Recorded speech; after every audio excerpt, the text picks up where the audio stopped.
My husband emptied our refrigerator on a Thursday morning. Not raided it. Emptied it. Completely. Every shelf, every drawer, every container. The chicken I'd marinated the night before. The vegetables I'd bought on Tuesday. Peppers, tomatoes, cucumbers, carrots for our daughter's lunch boxes. The cheese, the eggs, the milk. The leftover borscht I'd made on Sunday from my grandmother's recipe. The one that takes 4 hours and that my 5-year-old eats without negotiation. The yogurts, 6 of them. Strawberry, Sonia's favorite, bought because she'd had a hard week at kindergarten and strawberry yogurt was the currency of comfort in our household. He packed it all into bags. Our bags, the reusable ones I kept folded by the stove, loaded them into his mother's car, and drove everything across town to Galina Petrovna's kitchen. A woman with a pension, a working husband, and absolutely no need for my marinated chicken. He was back by the time I got out of the shower. Standing in the kitchen with the empty refrigerator humming behind him and the smug expression of a man who considers himself both generous and clever. Wearing the tracksuit he'd been wearing for 3 weeks, the gray one with the bleach stain on the left thigh, the uniform of a man whose relationship with employment had become theoretical. I cleaned out the fridge and took everything to Mom, he said. You're getting paid today anyway. He said it casually, practically, as though the food I'd bought with the money I'd earned for the family I was feeding were a shared resource he'd simply redirected. Anyway, the word doing the heavy lifting, converting theft into household management, as though my paycheck were a weather event, inevitable and impersonal, a natural replenishment cycle that made the removal of food logical. I looked at my husband. I looked at the empty refrigerator. I looked at where Sonia's yogurts had been. Gone, all 6, carried across town to a woman who didn't eat strawberry yogurt and who would store them next to her own food and forget them until they expired. Galina Petrovna didn't want the yogurts. She wanted the gesture. She wanted proof that her son, unemployed, tracksuited, standing in an empty kitchen at 10 a.m., was still hers. I didn't scream. I picked up my phone, opened the messages, and sent Galina Petrovna one text. 4 sentences. Then I put the phone down and went to dry my hair, because I had to be at work in an hour. But I need to go back. My name is Katya Morozova. I'm 29. I live in Voronezh, a city in central Russia that nobody outside Russia has heard of, and that people inside Russia call provincial, which we wear as a badge of pride because being provincial means being real. I work as a logistics coordinator at a distribution company. Spreadsheets, shipping schedules, supplier negotiations, the exhausting skill of making sure things arrive where and when they're supposed to. I earn 47,000 rubles a month. Not a fortune, not poverty. The salary of a woman who works hard in a city where hard work gets you a 2-bedroom apartment, a kindergarten spot, and a stocked refrigerator if you budget carefully and don't have a husband who empties it. Dima, Dmitry Olegovich Morozov, 31, was, until 4 months ago, a shift supervisor at an auto parts warehouse. Not glamorous, not lucrative, 38,000 a month, but a job, a contribution. The second column in a budget that balanced only if both columns produced numbers. He lost it in February, not dramatically, through the quiet erosion of a man who stopped caring enough to pretend. Late, then later, then absent. 3 warnings from a patient manager. No adjustment. Released. The word Dima used instead of fired, because released sounds like freedom. They were restructuring, he said. It wasn't personal. They warned you 3 times about attendance. Those warnings were political. He was 31, healthy, and describing his own attendance failures as office politics. I didn't understand. I still don't. 4 months of unemployment, 4 months of the gray tracksuit, the couch, the phone, the sleeping until 10. Figuring out my next move. A phrase that, in practice, meant scrolling job listings horizontally and watching videos vertically. Afternoons at his mother's apartment, 20 minutes by bus, where Galina Petrovna fed him, validated him, told him the warehouse was unfair, and sent him home in the evening carrying the restored confidence of a man who has spent the day being told nothing is his fault. Galina Petrovna Morozova, 57, part-time dry cleaner's employee, a job she described as beneath me, but held for the supplemental income. Her husband, Oleg Dmitrievich, had a pension from a factory. They were not poor. They had a full refrigerator and a working television, and the settled contentment of people who had decided the world owed them more and channeled the disappointment into commentary rather than effort. The commentary was focused on me. I'd been the primary target since Dima brought me home. 23, from a family Galina Petrovna didn't know. Working a job she didn't respect. Possessing a quality she found intolerable. Independence. Not just financial, psychological. The quality of a woman who makes her own decisions without consulting her mother-in-law on household organization, child-rearing, or borscht thickness. She's too independent. Galina Petrovna had told Dima early in our marriage. A wife should listen. She makes decisions like a man. The diagnosis. Not that my decisions were wrong, that they were mine. She visited twice a week. Tuesdays and Saturdays, 11 to 3, occupying the kitchen with territorial authority. She reorganized my pantry, commented on my cooking, rearranged Sonia's toys. She was relentlessly present in a way that wasn't quite intrusion and wasn't quite help, and couldn't be objected to without sounding ungrateful, because every visit was framed as assistance. The project, Dima's unemployment, changed the dynamic. With only my salary funding the household, the budget tightened. I managed it the way I manage shipping schedules. Precisely, without waste, every ruble allocated. The groceries I bought were calculated. Protein for the week, vegetables for lunches, yogurts for a 5-year-old who needed comfort. Nothing extra. Nothing frivolous. A system built on a single income and designed to keep a family fed until the second income returned. The second income was not returning. Dima wasn't looking. Looking, in his version, meant glancing at listings the way a person glances at a menu they don't intend to order from. No applications, no calls, no interviews, no movement of any kind from the couch to the world. Meanwhile, Galina Petrovna's needs, already manufactured, already unnecessary, grew louder. Calls to Dima. Seryozha, I'm running low on groceries. She called him Seryozha when she wanted something. The childhood diminutive, the name that activated the wiring. Could you bring a few things? The few things were never specified, never reciprocated, never accompanied by money or gratitude or the basic acknowledgement that the food being brought was purchased by someone else. Dima complied. Small raids at first. A package of cheese, some sausage, bread. I noticed but didn't confront, because the amounts were small and the confrontation would have cost more energy than the cheese was worth. I budgeted around the losses the way you budget around spoilage.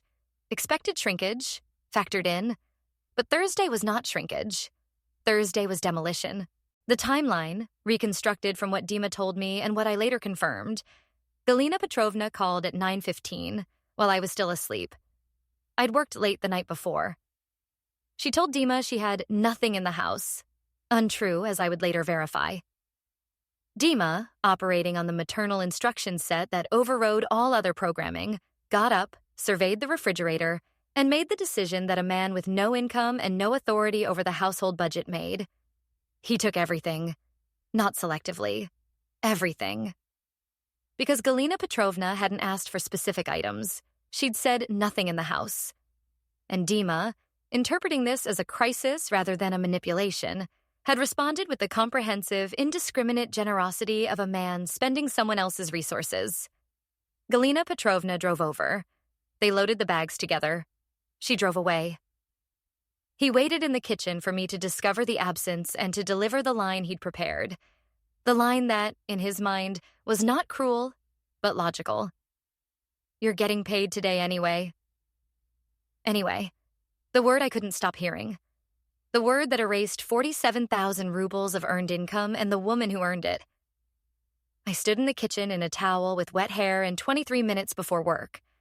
I looked at Dima, at the empty refrigerator, at the space where Sonia's yogurts had been. Sonia's yogurts, I said. What? The strawberry yogurts. I bought them for Sonia. Mom likes strawberry too. Your mother has a pension, a husband, and a salary. Sonia is 5. Katya, it's just yogurt. It's not just yogurt. It's food I bought for this family with money I earned while you sat on that couch. I picked up my phone, typed 4 sentences, sent them to Galina Petrovna. Galina Petrovna, the food Dima brought you this morning was bought with my salary for my daughter. This is the last time your son delivers anything from this household to yours. If you're short on groceries, I suggest you ask the same question I've been asking for 4 months. Why isn't your adult son working? 37 words. I put the phone down, dried my hair, and left for work. Galina Petrovna called within 90 seconds. I didn't answer. She called again. Declined. A second text from me. I'm driving. We'll talk when I decide we'll talk. She called Dima. Dima called me. What did you send my mother?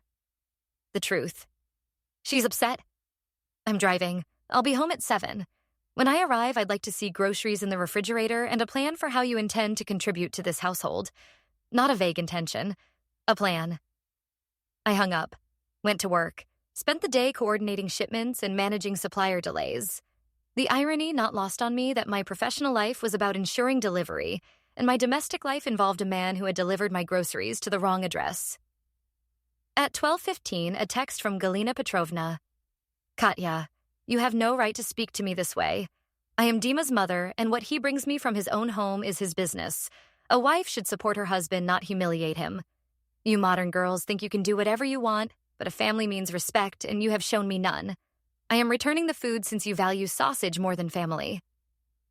I read it twice, then replied, 45 seconds, because I'm a logistics coordinator and I deliver efficiently. Galina Petrovna, 3 facts. First, it's not his own home. The lease is in my name because Dima's credit was insufficient to sign it. Second, the food was not his to bring. It was purchased with my income, the only income this household has had for 4 months. Third, I don't value sausage more than family. I value the truth more than the story you and Dima have been telling yourselves. The truth is, your son hasn't worked in 4 months, hasn't applied for a job in 6 weeks, and this morning he emptied the refrigerator I stocked for his daughter and delivered it to you. That's not family. That's theft. And you received the stolen goods with a smile and a sausage. Phone face down. Back to work. I came home at 7:12. Dima was in the kitchen. Refrigerator open. Inside, the food. Returned. The chicken, vegetables, eggs, cheese, milk, borscht. Everything except the yogurts. Where are Sonia's yogurts? The floor looking. The bad answer posture. Mom ate too. She threw the rest out. Said they were nearly expired. They weren't nearly expired. 3 days old. 10 days of shelf life. Galina Petrovna hadn't thrown them out because they were expired. She'd thrown them out because returning yogurts intended for a 5-year-old, would have been an admission of wrongness. And Galina Petrovna did not make admissions. She made adjustments. Sit down, I said. Dima sat. I don't want an apology. Apologies are for bumping into strangers. What you did this morning is a pattern, and the pattern has been running for 4 months. I've been too tired to name it. I'm naming it now. Katya, you lost your job in February. Since then, you haven't applied for a single position. Looking means scrolling listings on the couch, which is the same as not looking. You sleep until 10. You spend afternoons at your mother's, where she feeds you and tells you nothing is your fault. You come home at 6 with the confidence of a man who's been told he's wonderful and contribute nothing. Not money, not labor, not cooking, not cleaning, not bath time, not story time. Nothing. I help. You helped Sonia get dressed on Tuesday. 1 day. 4 months. That's not help. That's a guest appearance. Mom needed... Your mother has a pension, a salary, and a husband. She didn't need food. She needed you to show up with bags. The bags are proof. Proof her son is still hers. Proof that the woman who earns the money and stocks the refrigerator is subordinate. A supplier, not a wife.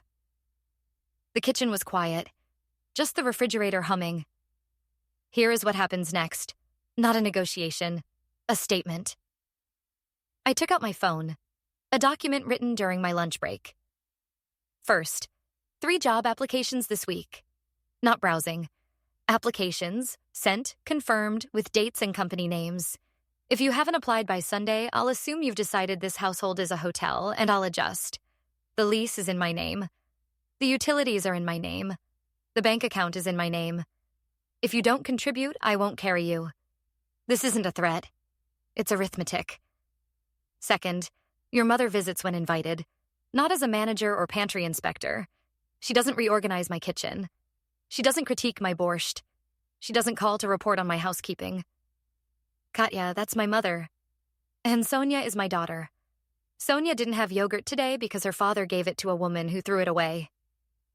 Third, you will tell your mother, yourself, your words, that what you did was wrong. Not Katya's upset. Wrong. You took food from your daughter's refrigerator without your wife's knowledge and gave it to someone who didn't need it. The word is wrong, Dima. Not complicated. Wrong. Dima sat for a long time. Not arguing, just sitting. I'll call Mom tomorrow. Tonight. Tonight. He called. I went to Sonia's room where she was asleep, curled around a stuffed rabbit. I sat on the edge of her bed and watched her breathe and thought about yogurt. 6 cups, 300 rubles. The thing that cracked the surface. From the kitchen, Dima's voice. Low, strained. The halting cadence of a son saying words that have been assigned rather than generated. And faintly, Galina Petrovna's response. High, rapid, objecting. 9 minutes. Then Dima came to the doorway. She's angry. At you or at me? Both. She said I'm under your thumb. She said a real man doesn't let his wife dictate terms. A real man stocks the refrigerator he empties. She said the yogurts weren't expired. She just didn't want to bring them back. Said it would be humiliating. And what did you say? I said it was wrong. Flatly, without inflection, like a student reciting a passage. Not felt, spoken. The gap between speaking and feeling was enormous. Did you mean it? I'm trying to. Try harder. He applied for jobs.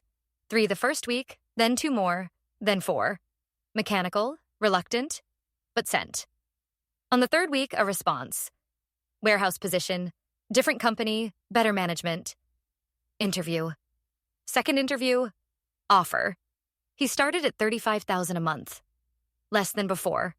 Enough. Enough to contribute, enough to stock a refrigerator, enough to stop being a guest. Galina Petrovna adjusted. Not gracefully. She adjusted the way tectonic plates adjust, with friction and occasional tremors. Visited less. Commented less.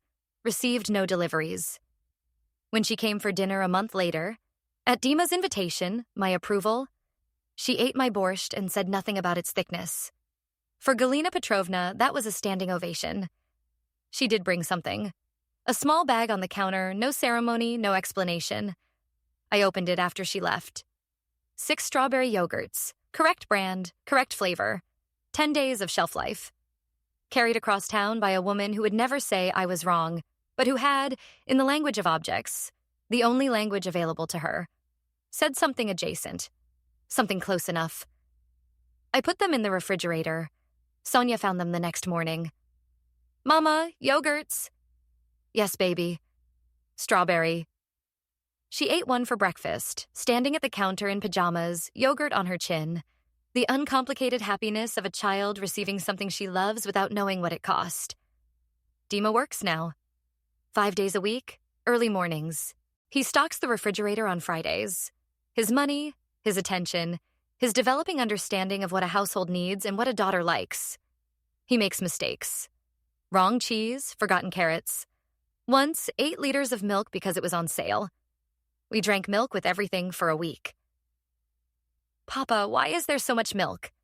Sonia asked. Because Papa is still learning, Dima said. The honesty of it. The simple, unglamorous honesty of a man admitting he's learning something he should have known was worth more than the correct cheese. Galina Petrovna calls Sundays. Once, not twice. Shorter calls. Muted commentary. She hasn't reorganized my kitchen since June. Hasn't critiqued my borscht since July. Hasn't used the word she used to call me since the Thursday her son delivered my groceries to her kitchen, and she learned, through a text from the woman she'd underestimated for 6 years, that the quiet girl had teeth. The refrigerator hums, stocked, not always perfectly, sometimes wrong cheese, too much milk, vanilla instead of strawberry, but stocked. by two people with two incomes. The way a household is supposed to work. The yogurt stays. The borscht is the correct thickness. And in a kitchen in Voronezh, a 5-year-old girl eats strawberry yogurt for breakfast without knowing that 6 cups, 300 rubles, and one Thursday morning rearranged her family. She doesn't need to know. She just needs the yogurt. And the yogurt is there, every morning, because somebody stocks the refrigerator, and somebody protects what's in it. And those somebodies are, finally, imperfectly, after one empty Thursday and one very long text message, the same two people who promised 8 years ago to do it together. Together. Not perfectly, but enough.